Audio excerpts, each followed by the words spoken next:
हाँ, प्रिय शिष्यों नमस्कार। मैं शिव कुमार दुबे शांति निकेतन इंटर कॉलेज जेवल गाजीपुर से कक्षा 9 विषय हिंदी प्रकरण है हमारा बात। प्रताप नारायण मिश्र इसके लेखक हैं और ये जो है वीडियो का भाग 2 है, यानी ये भाग 2। तो पहले भाग में ये बात पाठ का पहला दूसरा पैराग्राफ का हिंदी व्याख्या मैंने बताया था। अब तीसरे पद का या तीसरे पैराग्राफ का व्याख्या बताने जा रहे हैं, ध्यान से देखिए। प्रताप नारायण मिश्र जी लिखते हैं कि जब परमेश्वर तक बात का प्रभाव पहुंचा हुआ है तो हमारी कौन बात रही। हम लोगों के तो गात माँ ही बात करा मात है। नाना पुराण, नाना शास्त्र पुराण, इतिहास, काव्य कोश इत्यादि सब बात ही के फैलाव हैं, जिनके मध्य एक एक बात ऐसी पाई जाती है जो मन बुद्धि चित्त को अपूर्व दिशा में ले जाने वाली, अथच परलोक और लोक परलोक में सब बात बनाने वाली है। यद्यपि बात का कोई रूप नहीं बतला सकता कि कैसी है, पर बुद्धि दौड़ाइए तो ईश्वर की भांति इसके भी अगणित ही रूप पाइएगा। बड़ी बात, छोटी बात, सीधी बात, खोटी बात, टेढ़ी बात, मीठी बात, कड़वी बात, भली बात, बुरी बात, सुहाती बात, लगती बात इत्यादि सब बात ही तो हैं। प्रताप नारायण मिश्र जी प्रस्तुत गद्यांश के माध्यम से यह व्यक्त करते हैं कि जब बात की चर्चा का प्रभाव ईश्वर तक पहुंच गया तो हम साधारण इंसान की क्या औकात है। और हम लोगों के लिए तो गात माही बात करामात है। गात माने शरीर होता है, माही माने में होता है, यानी शरीर में बात की ही करामात है। इसका तात्पर्य यह है कि शरीर में जब तक प्राण है तब तक व्यक्ति की बातें बाहर आती हैं, भाव उजागर होते हैं। वह चाहे बात के माध्यम से हो या क्रियाशीलता के माध्यम से हो। अगर बात करने वाला जीव इसमें नहीं रहेगा तो यह शरीर मृत हो जाएगा। इसीलिए कहते हैं कि बात माही गात माही, यानी शरीर में बात करामात है। यानी शरीर है तो शरीर में आवाज़ बोलने की क्षमता है, तो यही करामात है कि शरीर धारी शरीर में है और अभी जिंदा है और ये बातचीत कर रहा है। जैसे किसी का तबीयत बहुत ज़्यादा बिगड़ जाता है तो लोग हालचाल पूछते हैं कि क्या स्थिति है भाई, तो कहते हैं कि भैया वो बोलत बतियावत ना हो, बात वत बंद हो गल है। तो आदमी अंदाज़ा लगाना कि चला अब बात वत बंद हो गल तो ढेर दिन ना जी हैं, जल्दी ये निकल जाए वाला बा। तो इसीलिए यहाँ पे लिखा है प्रताप नारायण मिश्र में कि गात माँ ही बात करामात है। जब तक बातें हैं शरीर में, भाव हैं, तब तक शरीर है, साथ है। आगे कहते हैं नाना शास्त्र। नाना मतलब होता है विविध, यानी विभिन्न प्रकार के। पुराण, इतिहास, काव्य कोश इत्यादि जितने भी ग्रंथ हैं वे सब बात ही तो हैं और बात ही के ये विस्तृत रूप हैं, जिनके बीच में एक एक बात ऐसी पाई जाती है जो मन को, बुद्धि को और चित्त को ऐसी दिशा में ले जाने वाली होती है जिसकी कोई कल्पना नहीं कर सकता। अथक, अथच माने जो कभी कल्पना ही नहीं की जा सकी, जिसका लोक परलोक में सब बात बनाने वाली है। यानी लोक परलोक के बारे में बहुत सी ऐसी बातें हैं जिस पर कुछ लोग विश्वास करते हैं, कुछ लोग नहीं विश्वास करते हैं। कितने लोग तो यहाँ तक कहते हैं कि मरने के बाद कभी घोड़ा घास खाने तो आता नहीं है। तो इसका मतलब क्या माना जाए कि घोड़े के या किसी भी जीव के पूर्व में वह जीव का अस्तित्व नहीं था, जीव के निकल जाने के बाद भी उसका अस्तित्व नहीं है, तो क्या इसका मतलब वो था ही नहीं, अब वो होगा भी नहीं? ऐसी तो बात नहीं है। आज है, कल नहीं रहेगा, पूर्व में था इसलिए आज है और भविष्य में भी रहेगा।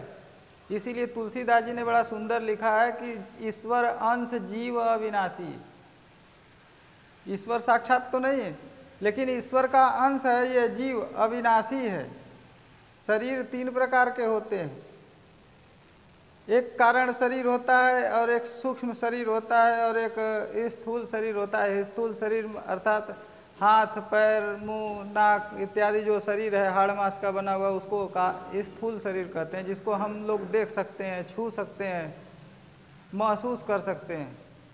और एक होता है कि हम कमरे में सोए हुए हैं, हमारी पूरी शरीर कमरे में है, लेकिन हम सपना देखते हैं कि हम जो है उड़ रहे हैं आकाश में, हम नदी में तैर रहे हैं, नहा रहे हैं, लेकिन अरे भैया तुम तो यहीं कमरे में सोए हो, तुम नहा कहाँ रहे हो? तो जो सूक्ष्म शरीर होता है वो विचरण करता है शयन के बाद।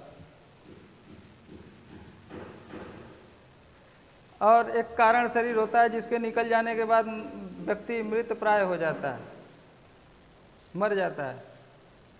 तो सूक्ष्म शरीर और कारण शरीर दोनों शरीर से निकल जाते हैं तो वो मर जाता है। तो दोनों जहाँ जाते हैं, जो उनका जो है शरीर से निकलने के बाद कारण शरीर और सूक्ष्म शरीर जहाँ भी रहते हैं वही उनके लिए परलोक है। और जब शरीर का निर्माण हुआ गर्भ में और उस शरीर में वह कारण शरीर और सूक्ष्म शरीर प्रवेश किए, तो उसके पहले भी थे इसलिए उस शरीर में प्रवेश किए, जो प्रकृति के द्वारा प्रदत्त उसको दिया जाता है। तो ये सब बातें हैं, ये बात बनाने वाली हैं। आगे कहते हैं कि यद्यपि बात का कोई रूप नहीं बतला सकता कि कैसी है, पर बुद्धि दौड़ाइए तो ईश्वर की भांति इसके भी अगणित रूप ही पाएंगे। कहने का तात्पर्य है कि बात, प्रताप नारायण मिश्र जी कह रहे हैं कि बात निर्गुण निर्विकार ईश्वर की तरह है, उसका कोई भी व्यक्ति रूप नहीं बतला सकता कि कैसा है। कोई रूप नहीं है, कोई रंग नहीं है, लेकिन कहते हैं कि अगर बुद्धि को दौड़ाया जाए तो बात भी ईश्वर के विविध रूपों जैसे अनगिनत रूप वाले हैं, जिसकी गिनती भी गणना भी करना असंभव है। वैसे ही कहते हैं कि बड़ी बात, लोग चर्चा करते हैं कि अरे क्या हुआ, कब बहुत बड़ी बात हो गई। और कहीं झगड़ा होता है तो लोग पूछते हैं क्या हुआ था, अरे भाई बहुत छोटी सी बात थी, उसी के लिए झगड़ा हो रहा है। और कहते हैं कि अरे यार समझ ही में नहीं आता है, पता नहीं क्या ये बोलते रहते हैं। तो कहता है दूसरा व्यक्ति कि अरे एकदम सीधी बात है, कैसे नहीं समझ में आती है। अगर खोटी बात, यानी जिस बात में खोट हो, कोई दोष हो, वह खोटी बात। कोई बहुत टेढ़ा मेढ़ा घुमा फिरा के कहने वाला है, उसको कहते हैं टेढ़ी बात। कोई बहुत मधुर बोलता है, उसकी मीठी बात। कोई बहुत कड़वा बोलता है, अशब्द का प्रयोग करता है, अपशब्द का, जो हृदय में लगती है तो बड़ा तिल मिला उठता है मन और हृदय, तो वो कड़वी बात है। और जो अच्छी लगती है वो भली बात है, और जो बुरी लगती है वो बुरी बात है। और जो और अच्छी लगती है वह सुहाती बात है। और जो सुनने के बाद, जैसे कबीरदास जी ने कहा है, बड़ा सुंदर कबीर साहब की बात ही निराली, क्योंकि कबीर साहब ने बड़ा सुंदर लिखा है कि बोली एक अमूल है जो कोई बोल जान, ये तराजू तौल के तब मुख बाहर आन। अर्थात वो बात के ही बारे में कहते हैं कबीरदास जी कि बोली जो बोली जाती है, बात जो कही जाती है, उसको हृदय में पहले तौलना चाहिए कि मैं बोल रहा हूँ, इस बोली गई बात का क्या प्रभाव पड़ेगा, तब बोलना चाहिए। उसके सकारात्मक और नकारात्मक दोनों पहलुओं को ध्यान में रखते हुए ही बात मुख से निकालनी चाहिए। इसको कबीरदास जी भी कहते हैं, क्योंकि अगर गलत हो गई बात तो लगती बात हो जाएगी। अगर किसी को लग गई तो वो लगती बात है, अच्छी लगी तो अच्छी बात है, सुखदायक है तो सुहाती बात है, अब मधुर बात है तो मीठी बात है। इसी तरह से कहते हैं इत्यादि सब बात ही तो हैं। प्रताप नारायण मिश्र जी कहते हैं कि ये सभी बात के ही रूप हैं। जिस प्रकार से ईश्वर के अनंत रूप हैं, ये जो संपूर्ण विश्व आपको दिखाई देता है चर्म चक्षुओं से, आँखों से, वह ईश्वर का रूप है। इसलिए ईश्वर के एक और नाम भी हैं, कहते हैं विश्वरूप, यानी ईश्वर का एक नाम है विश्वरूप। श्रीमद् भागवत गीता के एक अध्याय का नाम है विश्वरूप दर्शन, यानी उसमें समस्त चराचर का दर्शन भगवान श्री कृष्ण ने अपने अर्जुन मित्र को कराया था। तो वो संपूर्ण विश्व को उन्होंने दिखाया एक जगह पर और कहा कि मैं ही सब कुछ हूँ, मैं ही सूर्य हूँ, मैं ही चंद्र हूँ, मैं ही ग्रह नक्षत्र पृथ्वी धरा अंबर सब मैं हूँ, अनंत ब्रह्मांड भी मैं ही हूँ, मैं ही मरता हूँ, मैं ही मारता हूँ। तो ये जो संपूर्ण विश्व दिखाई देता है वह विश्व रूप ईश्वर ही है, और यह भी एक बात है। तो प्रताप नारायण मिश्र जी कितना श्रेष्ठ बात लिखते हैं कि बात है। अगला पैराग्राफ है, बात के काम भी इसी भांति अनेक देखने में आते हैं, यानी बात जैसी होती है उसका वैसा काम होता है। अच्छी बात है तो अच्छा काम करेगा, बुरी बात है तो बुरा कार्य करेगा। अगर कड़वी बात है तो उसका कड़वा बात होगा। जैसे न्यूटन ने एक सिद्धांत दिया था, क्रिया प्रतिक्रिया का सिद्धांत, है ना। तो आप कोई क्रिया करेंगे तो उसकी प्रतिक्रिया होगी। जैसे कंकड़ को उठा करके जल में फेंकेंगे तो जल में फेंकना एक क्रिया है, और जल में वो गिरा तो छपाक से आवाज़ हुई, वो उसकी प्रतिक्रिया है, उससे जल के छींटे बाहर निकले। जैसे मैंने इस किताब पे ठोका तो इससे आवाज़ निकली, तो हमारे ठोकने की क्रिया का प्रतिक्रिया क्या हुआ, आवाज़ ध्वनि हुई। तो यहाँ पर भी कहते हैं वही प्रताप नारायण मिश्र जी कि बात जैसी होती है वैसे ही अनेक प्रकार के उसके प्रभाव भी देखने के आते हैं, देखने के लिए। आगे कहते हैं कि प्रीति बैर सुख दुख श्रद्धा घृणा उत्साह अनुत्साह आदि जितनी उत्तमता और सहजता बात के द्वारा विदित हो सकती है, दूसरी रीति से वैसी सुविधा ही नहीं। कहते हैं प्रीति वैर, अगर प्रेम है या दुश्मनी है तो वो बात से समझ में आती है। सुख है दुख है, क्या है सुख और क्या है दुख। जब किसी से पूछते हैं भैया कैसे हो, बहुत अच्छे हैं, मज़े में है एकदम, तो अर्थात ये सुख है। अगर किसी से पूछते हैं भैया कैसे हो, तो कहता है कि नहीं यार बहुत दुखी हैं, बहुत परेशान चल रहे हैं, ये समस्याएं हैं, ऐसे ऐसे ज़िंदगी चल रही है। तो उसके कही हुई बात से अनुभव होता है कि ये दुखी है, अर्थात इसके पास दुख है। और श्रद्धा घृणा, किसी के प्रति श्रद्धा है किसी व्यक्ति के अंदर तो किसी के प्रति घृणा है।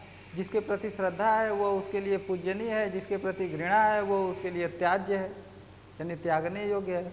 कुछ लोग किसी लोग को त्याग देते हैं, कहते हैं कि उनका शकल नहीं देखना चाहते हैं, उनके घर जाना नहीं चाहते हैं, उनको देख लेते हैं तो रास्ता बदल जाते हैं। तो ये घृणा का भाव है। जैसे कोई मरा हुआ कुत्ता है, बदबू दे रहा है, रास्ते से चलने वाले व्यक्ति उस मरे हुए कुत्ते से घृणा करते हैं, इसलिए उसकी तरफ दृष्टि भी नहीं डालते हैं और उससे बच करके निकल जाते हैं। अगर श्रद्धा है, भगवान का मंदिर सामने है, मेला लगा हुआ है, नृत्य हो रहा है, उसके प्रति थोड़ा सा भी आकर्षण है तो नज़र खुद ब खुद वहाँ पे चली जाएगी। तो ये श्रद्धा वाली बात हुई। अगर कोई बात अच्छी है, अच्छी लगी, बहुत उत्साहित हो गए तो वो उत्साह है। और कोई बात दुख देने वाली है, शोकाकुल बात है, तो उससे व्यक्ति अनुत्साहित हो जाता है, यानी उत्साहहीन हो जाता है। और कहते हैं इन सभी भावों से युक्त बात की अगर बात करें तो इससे उत्तम और सजग बात के द्वारा और किसी भी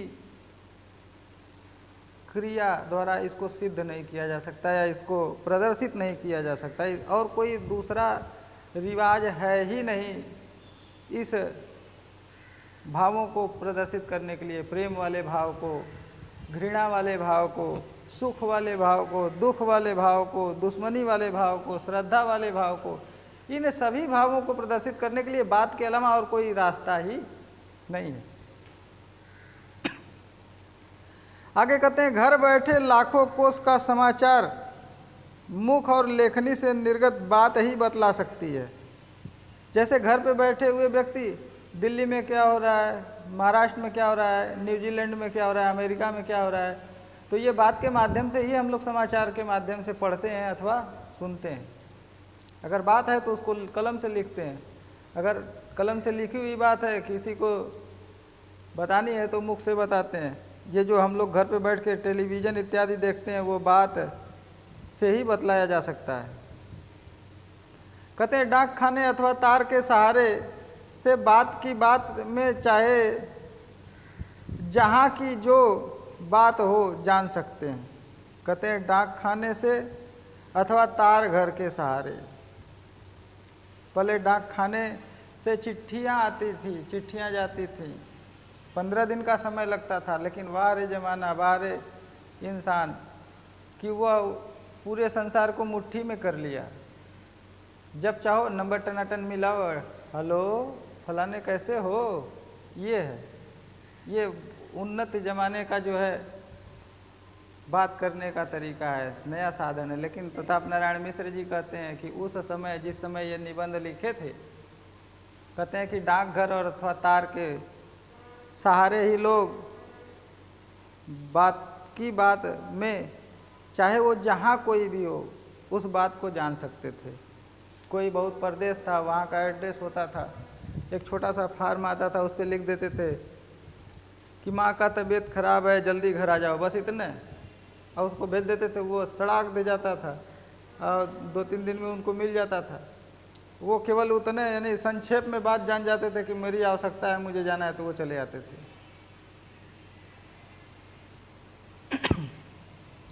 इसके अतिरिक्त बात बनती है, बात बिगड़ती है, बात आ पड़ती है, बात जाती रहती है, बात उखड़ती है। हमारे तुम्हारे भी सभी काम बात पर ही निर्भर करते हैं। बातें हाथी पाइए, बातें हाथी पाँव, बातें इसे पराए और अपने और अपने पराए हो जाते हैं। मक्खी चूस उदार तथा उदार अल्प स्वल्प व्ययी का पुरुष युद्धोत्साही एवं युद्ध प्रिय शांतिशील कुमार्गी सुपथगामी अथच सुपंथी कुराही इत्यादि बन जाते हैं। यानी बात में बड़ी दम है।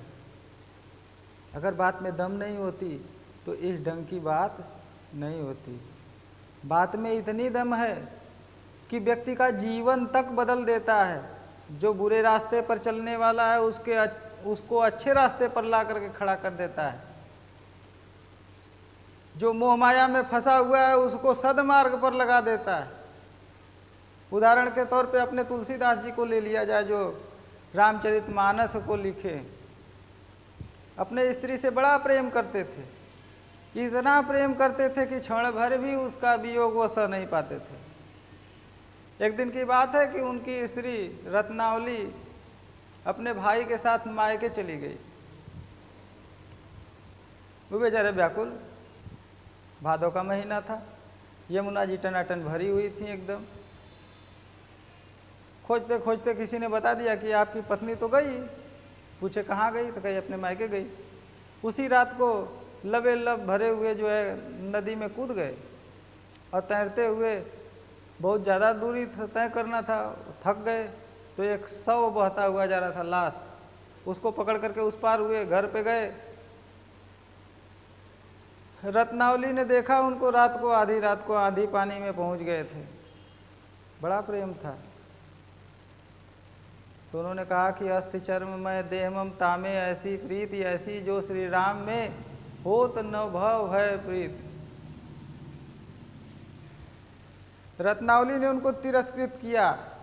एक बात कही उनसे कि हाड़ मास के शरीर में इतना प्रेम करते हो, अगर इतना प्रेम भगवान राम में करते तो इस संसार से कोई डर नहीं होता, इस संसार रूपी सागर को पार कर जाते।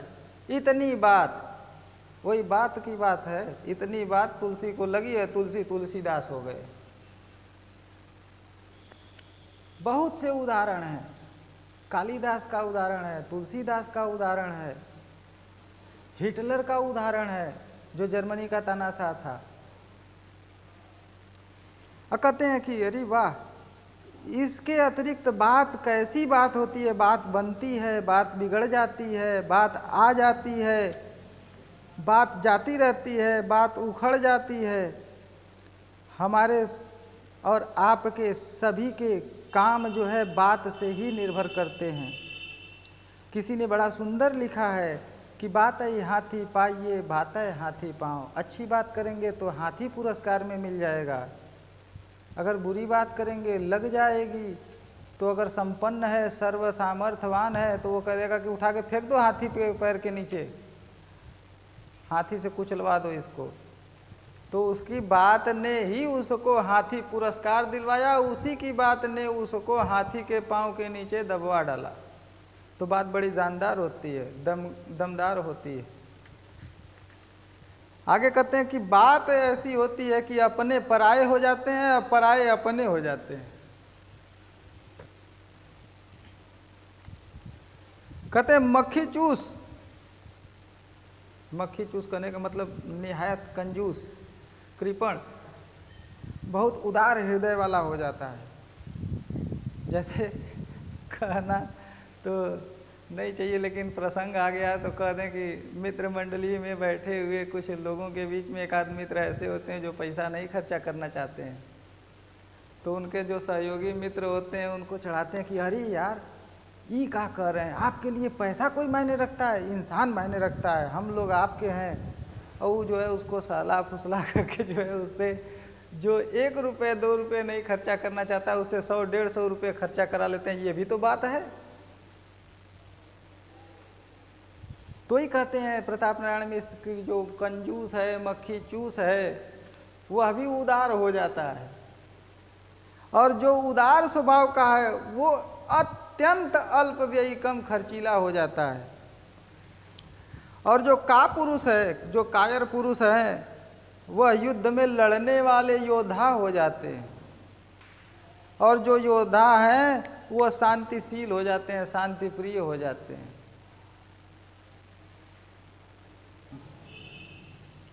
तो जो युद्ध प्रिय हैं वो युद्ध चाहने लगते हैं बात से, और अगर बात दिमाग में बैठ गई तो जो युद्ध प्रिय हैं, युद्ध जिनको पसंद है, वो शांत प्रिय हो जाते हैं। और जो गलत रास्ते पे चलते हैं, कुमार्गी हैं, वो सुपथगामी हो जाते हैं, अच्छे मार्ग पर चलने लगते हैं। क्यों? केवल बात से प्रभावित होकर के। तो कहते हैं जो अथच सुपंथी है वो कुराही हो जाते हैं। जो दृढ़ निश्चयी हैं, मजबूती के साथ सदमार्ग पे लगे रहते हैं, अगर कोई बात लग गई तो वो बुरे मार्ग पर चलने लगते हैं। अब बुरे मार्ग पे चल रहे हैं तो अच्छे मार्ग पे चलने लगते हैं। फॉर एग्जाम्पल दैट, उदाहरण के तौर पे अगर देखा जाए बहुत से उदाहरण शास्त्र में मिलते हैं बच्चों, एक दो नहीं, बात का प्रभाव अनेकों उदाहरणों से भरा पड़ा है। महर्षि जो है वाल्मीकि डाकू थे, डकैत थे, जंगल में एकदम तलवार धार जो है टनाटन करके एकदम लेके तैनात, कौनों राहगीर मिल जाते थे तो उनका धन छीन लेते थे। तनिको जो है अगर नान उगुर करते थे ना तो तुरंत मार के जो है ना गर्दन अलगिया देते थे, एकदम बेमुरव्वत। काहे? अपने परिवार के भरण पोषण करने के लिए। तो एक महात्मा उधर से जा रहे थे, उनको पकड़ लिए, कह रहे चल निकाल जौन जौन तोरे पल्ले धन दौलत है दे। तो महात्मा जी बोले कि अरे बेटा ये बुरी काम है, इसको क्यों करते हो? तो कहे जानता हूँ फिर भी करता हूँ। कहे किस लिए करते हो? तो कहे अपने परिवार के भरण पोषण के लिए करते हैं। तो कहे जाके परिवार वाले से पूछ लो कि तुमको जो ये दंड मिलेगा हत्या करने का, लूटपाट करने का कभी भविष्य में मिलेगा तो उसको वो सब भोगेंगे कि नहीं? कहे कि ऐसा हमको मूर्ख बनाना चाहते हो, हम जाएंगे पूछने के लिए, तुम भाग जाओगे? तो महात्मा ने कहा कि ऐसी बात नहीं है, तुम चबक करके हमको किसी पेड़ में बांध दो एकदम बढ़िया से, अब उनके जाओ पूछ के आओ, अब फिर हमको जो है जो करना होगा करना। महात्मा जी को पेड़ में बांध दिया और जो है वाल्मीकि चल दिया वहाँ से। अपने परिवार से जाकर के पत्नी या माँ बाप से पूछने लगा कि मैंने जितनी जितनी हत्या की है, लोगों को मारा है, धन दौलत लाया है, खाने पीने की सामान उपलब्ध कराई है, क्या तुम लोग इस कुकृत्य का जब फल मुझे मिलेगा, दंड मिलेगा तो तुम लोग भोगने के लिए तैयार हो? उन्होंने कहा कि अरे ऐसा कैसा बात करते हैं आप, आपका धर्म है, आपका कर्म है हमारा पोषण करना, आप चाहे जैसे भी करिए, हमको तो पोषण से मतलब है। आप गलत रास्ते पे चलेंगे तो दंड आप भोगेंगे कि हम भोगेंगे? उनका बुद्धि खुल गया। यानी इस बात से, यानी ये कही गई बात इतना उनको प्रभावशाली हुई कि हत्या लूटपाट कांड को छोड़ करके वो साधु हो गए। राम राम रोज रोज मारने वाला काम करते थे तो राम राम मुंह से नहीं निकला तो मरा मरा करते थे। 3 बार मरा मरा करने पर 2 बार राम राम होता है।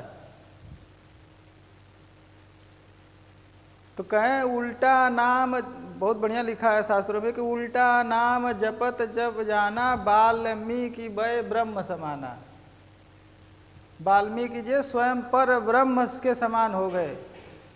क्यों? क्योंकि वो कभी झूठी बात नहीं बोलते थे। देखिए फिर वही बात की बात आ गई कि झूठी बात सच्ची बात। तो कहते इत्यादि बन जाते हैं, सब बात के ही करामात हैं। इसी के साथ यह बात नामक निबंध प्रताप नारायण मिश्र का लिखा भाग 2 अब समाप्त होता है। अगले भाग में आपको यह पाठ कंप्लीट मिलेगा।